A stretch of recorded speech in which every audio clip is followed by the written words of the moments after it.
En 1881, se tomó una fotografía, que debería haber sido destruida de inmediato.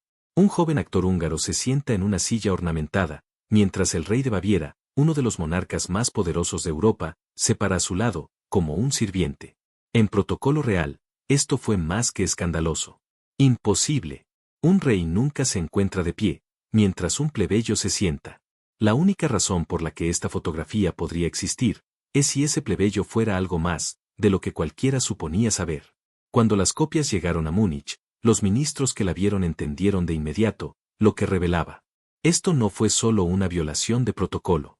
Después de 2 décadas de engaño cuidadosamente orquestado, el secreto más peligroso del rey, se hizo visible de golpe. Para cualquiera con ojos, era claro. Y esa sencilla fotografía, pondría en movimiento una conspiración. Una conspiración que terminaría con 2 cuerpos, flotando en un lago. Un pescador pagó por su silencio, y un misterio que Alemania todavía mantiene clasificado, hasta hoy. ¿Sabes de Ludwig II? Como el rey loco que construyó el castillo de Disney. Esa fortaleza de cuento de hadas, llamada Neuschwanstein, encaramada en un acantilado bávaro. 6 millones de turistas lo visitan cada año. Pero lo que no te dicen en esos tours, es que cada torre, cada pasaje secreto, cada habitación oculta, fue diseñada con un propósito. Ocultar lo que sucedía, cuando el rey invertía su vida entera. Durmiendo todo el día. Viviendo solo en la oscuridad. Porque Ludwig II había descubierto algo, que lo habría destruido, si salía a la luz. En la oscuridad, finalmente podía amar a quien realmente amaba. Esta es la historia, de cómo una fotografía prohibida, expuso un reino en sombras. Donde un rey, que no podía amar a las mujeres, creó un elaborado mundo nocturno, donde pudo ser él mismo. Donde Cutting-Edge electricidad, iluminaba grutas subterráneas, para turistas de medianoche. Donde los sirvientes, eran pagados con fortunas, para olvidar lo que vieron. Y donde finalmente, las personas equivocadas, descubrieron lo que estaba pasando en esa oscuridad, y decidieron que el rey, tenía que morir. 13 de junio de 1886. Lago Starnberg, Baviera. 10:30 de la noche. 2 cuerpos flotan, en agua hasta la cintura. Uno es el Dr. Bernhard von Guden, el psiquiatra más respetado de Baviera. Su cara con rasguños.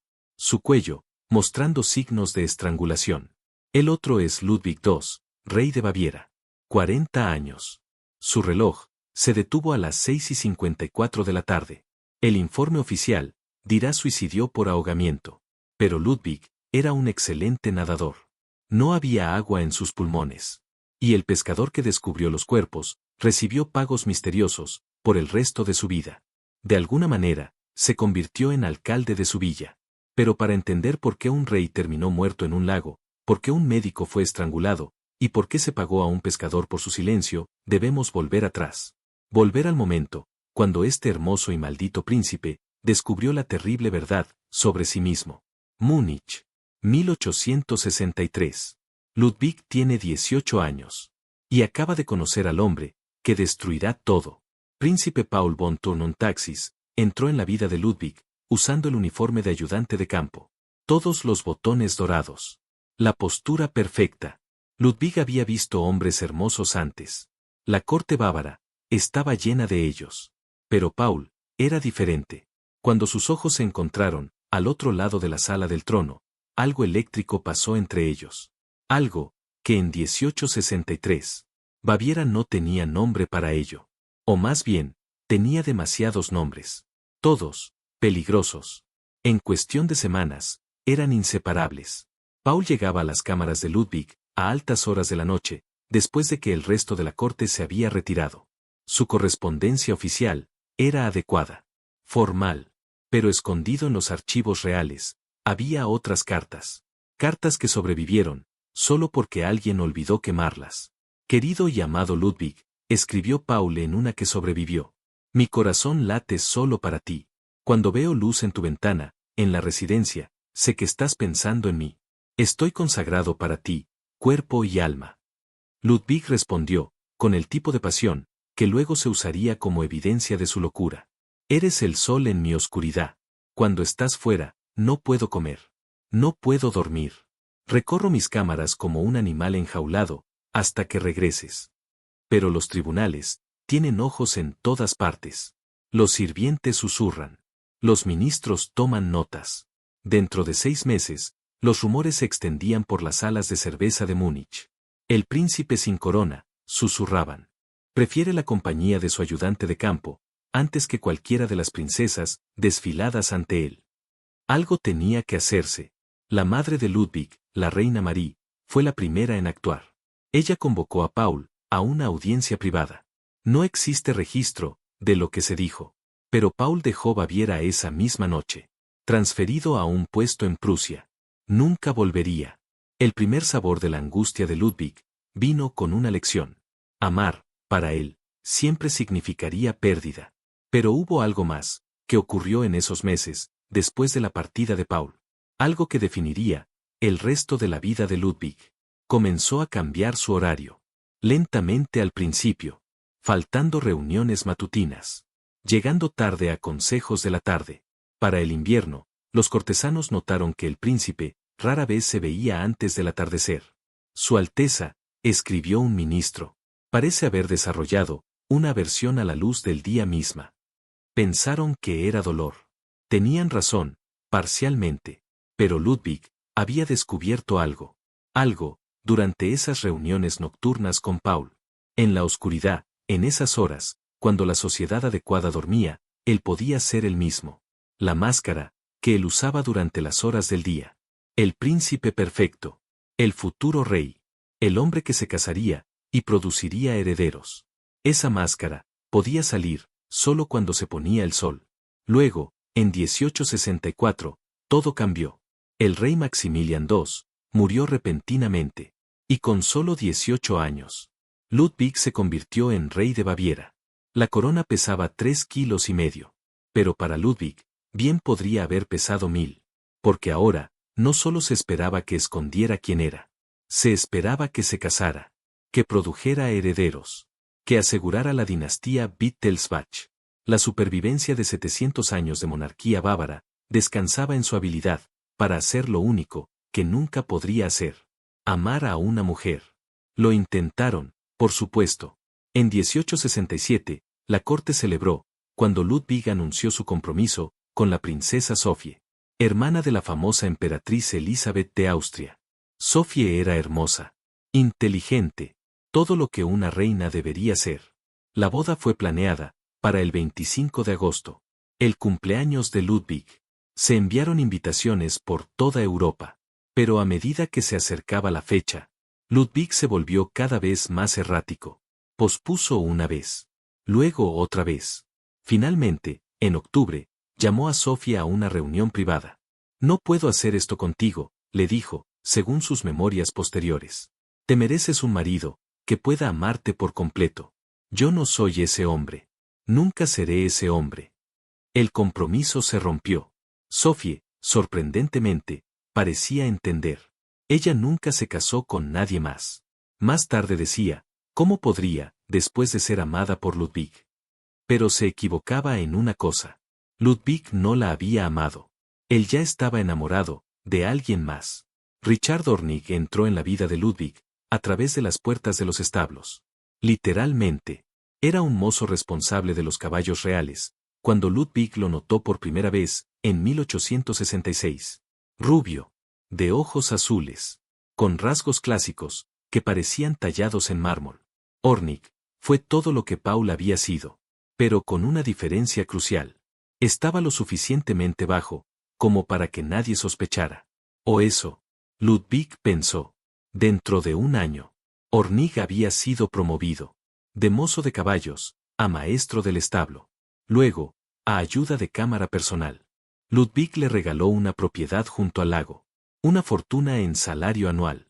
Y algo aún más precioso, acceso ilimitado a las cámaras privadas del rey. En su diario, descubierto solo después de su muerte, Ludwig llamó a Ornig, de Galipa Minosila, el amado de mi alma. Pero esas mismas entradas del diario, revelaron la terrible guerra, que ardía dentro del rey. En una página, escribía declaraciones apasionadas de amor. En la siguiente, oraciones de perdón. Autocondenación por sus pecados. Promesas a Dios, de resistir la tentación. Estoy maldito, escribió en 1869. Pero la condenación contigo es más dulce que la salvación, en soledad. Fue alrededor de este tiempo, cuando Ludwig tomó una decisión. Una decisión que desconcertaría a los historiadores, durante décadas. Construiría un castillo. No cualquier castillo. Una fantasía medieval, encaramada en un acantilado imposible. Accesible solo por un puente, que podía ser destruido en caso de ataque. Lo llamó Neuschwanstein. La nueva piedra del cisne. Pero esto es lo que esos historiadores omitieron. Cada habitación de Neuschwanstein fue diseñada para la privacidad. Pasajes secretos conectaban las cámaras de dormir. Puertas ocultas permitían que los sirvientes entraran y salieran, invisibles. La sala del trono, magníficamente decorada, con mosaicos bizantinos de ángeles y reyes, tenía un detalle revelador. El trono mismo nunca fue instalado, porque Ludwig nunca pretendía celebrar la corte allí. Neuschwanstein no fue construido para negocios reales. Fue construido para secretos reales. Y fue allí, en 1869, donde la transformación de Ludwig en el Rey de la Noche realmente comenzó. El cambio fue tan gradual, que al principio nadie se dio cuenta. Ludwig programaba reuniones, al final de la tarde. Luego, temprano en la noche. Para 1870, la mayoría de los asuntos de la corte se realizaban después de las 8 de la noche. Para 1875, la transformación fue completa. Ludwig II de Baviera había invertido toda su vida. Se despertaba a las 7 de la tarde, desayunaba a la medianoche, almorzaba a las 3 de la mañana y cenaba al amanecer, antes de acostarse. ¿Pero por qué? Los historiadores lo llamaron locura. Excentricidad. Una señal de deterioro mental. Estaban equivocados. Porque lo que pasaba en esas horas nocturnas era algo que ningún historiador del siglo XIX se atrevería a escribir. Ludwig había creado un reino en sombras. Una Baviera paralela, que existía solo en la oscuridad, poblada por aquellos que, como él, no podían existir en la dura luz del día. El elenco de este reino en sombras fue cuidadosamente elegido.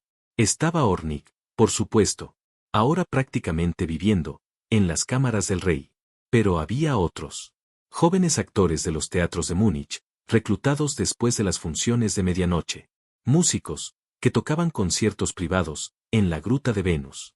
Esa cueva artificial, que Ludwig construyó en el Palacio de Linderhof. Completa con un lago subterráneo, iluminado por luces eléctricas, que podían cambiar de color. Rojo, para la pasión. Azul, para la melancolía. Verde, para los celos. La Gruta de Venus. Déjame decirte lo que realmente sucedía allí. Porque los guías turísticos no lo dicen. Construida entre 1876 y 1877, la Gruta de Venus fue presentada al público, como un tributo de Ludwig a la ópera Tannhäuser de Wagner, donde el héroe visita a la diosa Venus, en su reino subterráneo. Pero la gruta servía un propósito completamente distinto. Era un entorno controlado. Un espacio donde Ludwig podía orquestar escenarios elaborados, imposibles en cualquier otro lugar. Imagina esto.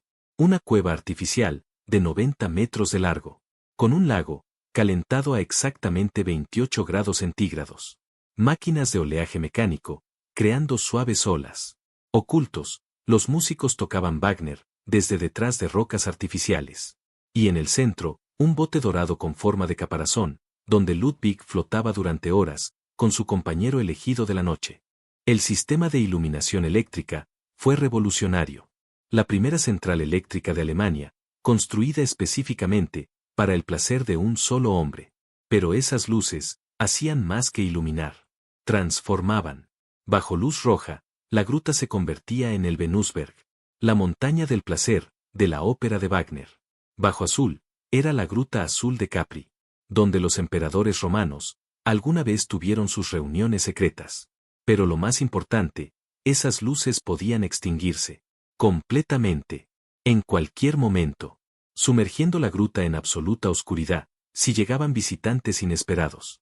Los sirvientes que trabajaban en esos turnos nocturnos, eran elegidos cuidadosamente. Y pagados extraordinariamente bien. Pero incluso salarios generosos, no siempre podían comprar silencio. Para 1880, informes inquietantes llegaban a los ministros de Ludwig.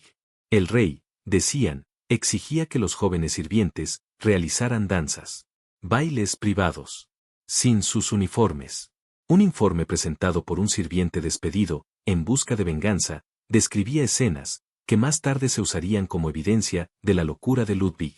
Su Majestad ofrece espectáculos que avergonzarían a un emperador romano. Jóvenes, elegidos por su belleza, deben bailar frente a él, usando solo guirnaldas de flores. Él mira desde su trono, ojos brillantes a la luz de las velas.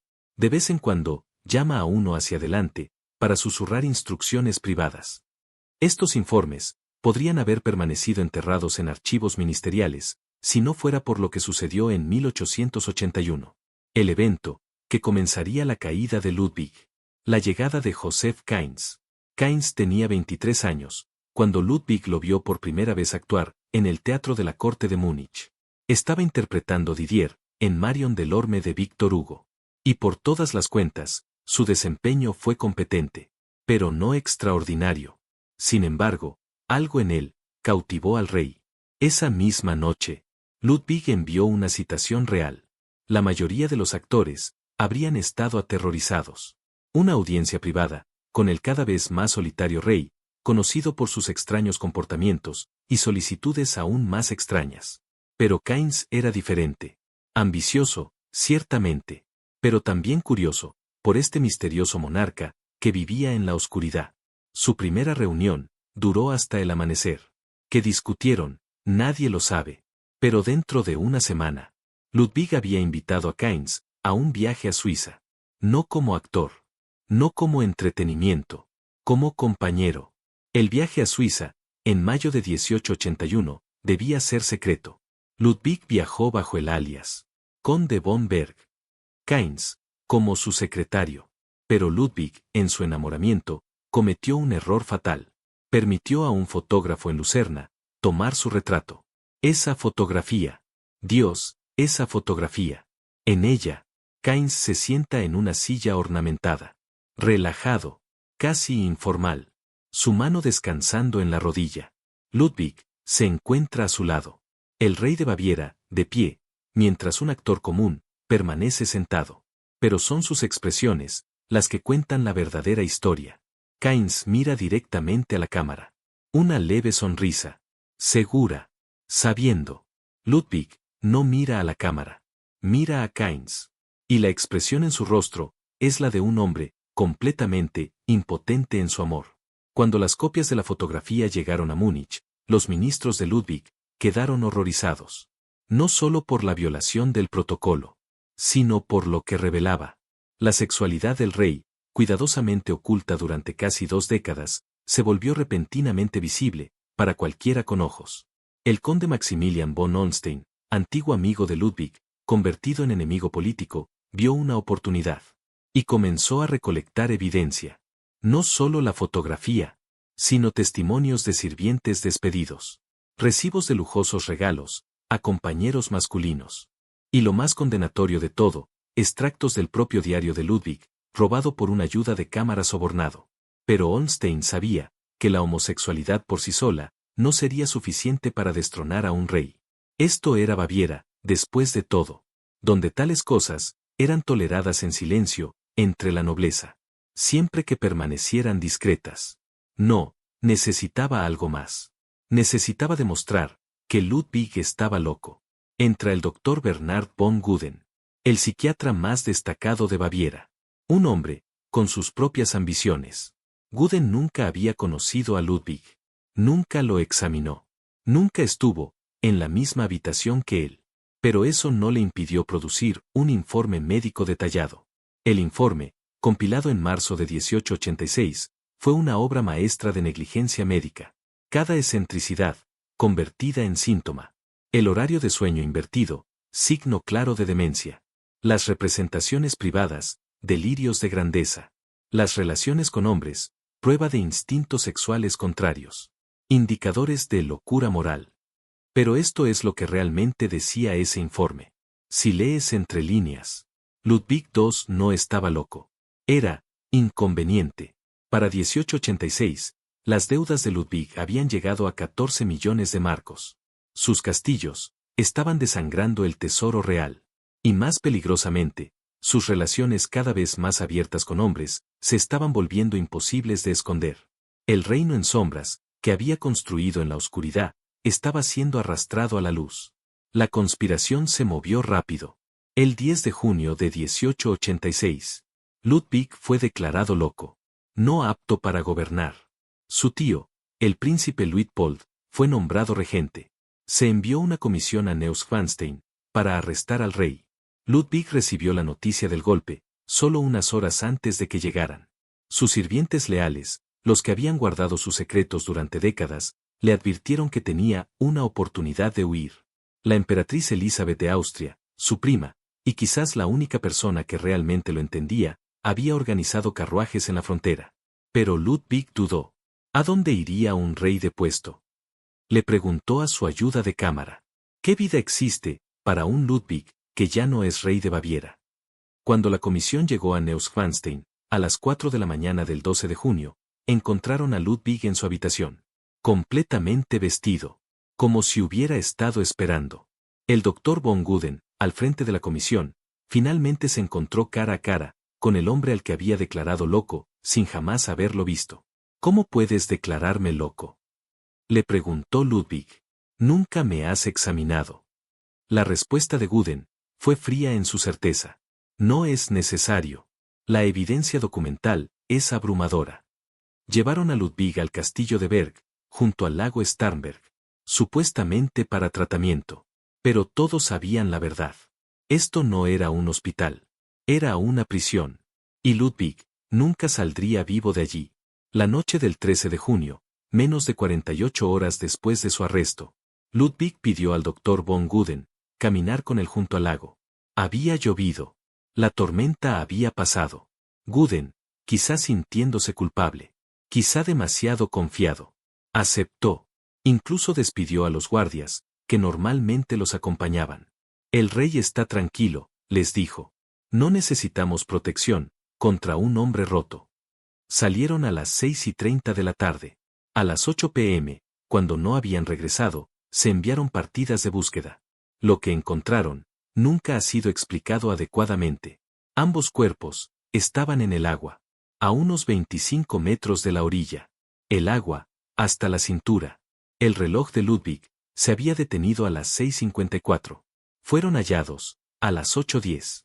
El doctor tenía arañazos en la cara, marcas de uñas. Su cuello mostraba signos de estrangulamiento. El veredicto oficial llegó en cuestión de horas. Asesinato-suicidio. Ludwig había ahogado a Guden, y luego a sí mismo. Caso cerrado. Pero nada, sobre la escena, tenía sentido. Ludwig era un nadador fuerte. Múltiples testigos confirmaron esto. El agua era poco profunda. Fue encontrado flotando boca abajo, pero no había agua en sus pulmones. Su abrigo desapareció inmediatamente después de la autopsia, y nunca ha sido encontrado. Supuestamente tenía 2 agujeros de bala en la espalda, según la condesa Josephine von Berna, quien afirmó haberlo visto antes de que desapareciera. Y luego estaba Jacob Liddell, el pescador que encontró los cuerpos. En un mes, Liddell había recibido suficiente dinero para comprar propiedades. En un año, era alcalde de su pueblo. Nunca habló públicamente sobre esa noche, pero en sus documentos privados, descubiertos solo después de su muerte, escribió algo escalofriante. El rey estaba escapando. Tenía un bote listo.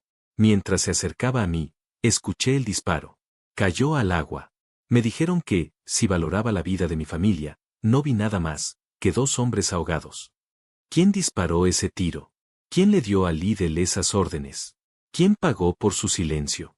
Puede que nunca lo sepamos con certeza. Algunos documentos relacionados con la muerte de Ludwig permanecen clasificados por el gobierno bávaro, hasta hoy.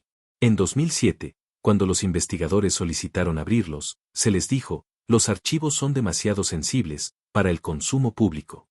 Pero quizá, el mayor misterio no es cómo murió Ludwig, sino por qué tuvo que morir en absoluto. Ya estaba depuesto, ya declarado loco. ¿Por qué matar a un loco impotente? A menos que no fuera impotente. A menos que supiera secretos sobre otros miembros de la nobleza. Secretos reunidos durante 2 décadas, de reuniones de medianoche y reinos en la sombra. A menos que su sola existencia incluso en cautiverio, fuera una amenaza para los hombres que compartieron su oscuridad, pero no su valor para vivir en ella. Las secuelas de la muerte de Ludwig fueron rápidas y minuciosas. Sus papeles privados fueron incautados. La mayoría, quemados. Los sirvientes que habían asistido a sus reuniones nocturnas fueron despedidos, con pensiones generosas y estrictos acuerdos de confidencialidad. La Gruta de Venus fue sellada para renovaciones que duraron años. Richard Dornick, el amado de mi alma, desapareció de la corte de inmediato. Vivió otros 30 años, en la oscuridad. Nunca habló públicamente sobre su relación con el rey. Joseph Kainz regresó al teatro. Se convirtió en uno de los actores más célebres de Alemania. Pero nunca volvió a actuar en Baviera. Cuando se le preguntó sobre Ludwig, en una entrevista en 1910, poco antes de su propia muerte, dijo solo: el rey era el hombre más solitario que jamás conocí. Construyó castillos en el aire, porque el mundo real no tenía lugar para él. Pero aquí está lo extraordinario. Esos castillos que Ludwig construyó, esas fantasías hechas piedra, sobrevivieron. Neuschwanstein, Linderhof, Chiemsee. El gobierno bávaro, el mismo que lo declaró loco, rápidamente se dio cuenta de que esos castillos eran minas de oro. A los pocos años de la muerte de Ludwig, ya estaban abiertos a turistas. Hoy, Neuschwanstein por sí solo genera más de 50 millones de euros al año para Baviera. Los castillos que Ludwig construyó, en su desesperado intento de crear un mundo donde pudiera ser el mismo, se han pagado cientos de veces. La locura del rey loco se convirtió en el mayor tesoro de Baviera. Y tal vez, esa sea la ironía más cruel de todas. Ludwig II, que pasó su vida escondido en la oscuridad, se ha convertido en uno de los reyes más visibles de la historia. Millones de personas, cada año, caminan por sus castillos. Fotografían su gruta. Compran postales de sus torres de cuento de hadas. Ven todo, excepto lo que realmente estuvo allí. Un hombre, tan desesperado por amar y ser amado, que invirtió el tiempo mismo. Convirtió la noche en día. Construyó sueños imposibles, en piedra y acero. El agua del lago Starnberg aún guarda sus misterios. Pero a veces, en las noches de niebla, los lugareños dicen que todavía puedes ver luces sobre el agua, donde murió el rey. No luces eléctricas. No antorchas. Algo más suave, como la luz de la luna, donde no hay luna. Dicen que todavía es Ludwig, tratando de alcanzar ese bote. Todavía intentando escapar a un mundo donde los reyes pueden amar a quien eligen. Donde la noche puede ser día. Donde los cuentos de hadas pueden ser reales. El rey loco está muerto. Larga vida al rey de los sueños. Hoy, sus castillos generan más de 50 millones anuales para Baviera. La locura del rey loco se convirtió en el mayor tesoro de Baviera. Cada foto en Instagram, cada castillo de Disney, cada boleto turístico, es un monumento a un hombre que fue destruido por ser el mismo. En 1886, pocos días después de la muerte de Ludwig, la emperatriz Elizabeth de Austria escribió en su diario: lo mataron, no porque estaba loco, sino porque era libre. Y la libertad, la verdadera libertad, es lo único que el poder nunca puede tolerar. Ludwig II murió a los 40 años, habiendo pasado menos de 200 noches en los castillos que lo arruinaron. Pero en las horas robadas, entre el atardecer y el amanecer, en un reino que existía solo en la oscuridad, vivió más sinceramente que la mayoría de los reyes se atreven jamás. El agua del lago Starnberg aún guarda sus secretos. El gobierno alemán todavía mantiene clasificados los documentos de esa noche. Pero 138 años después, todavía caminamos por sus sueños. Todavía intentamos entender al rey que amó en la oscuridad y murió en la luz.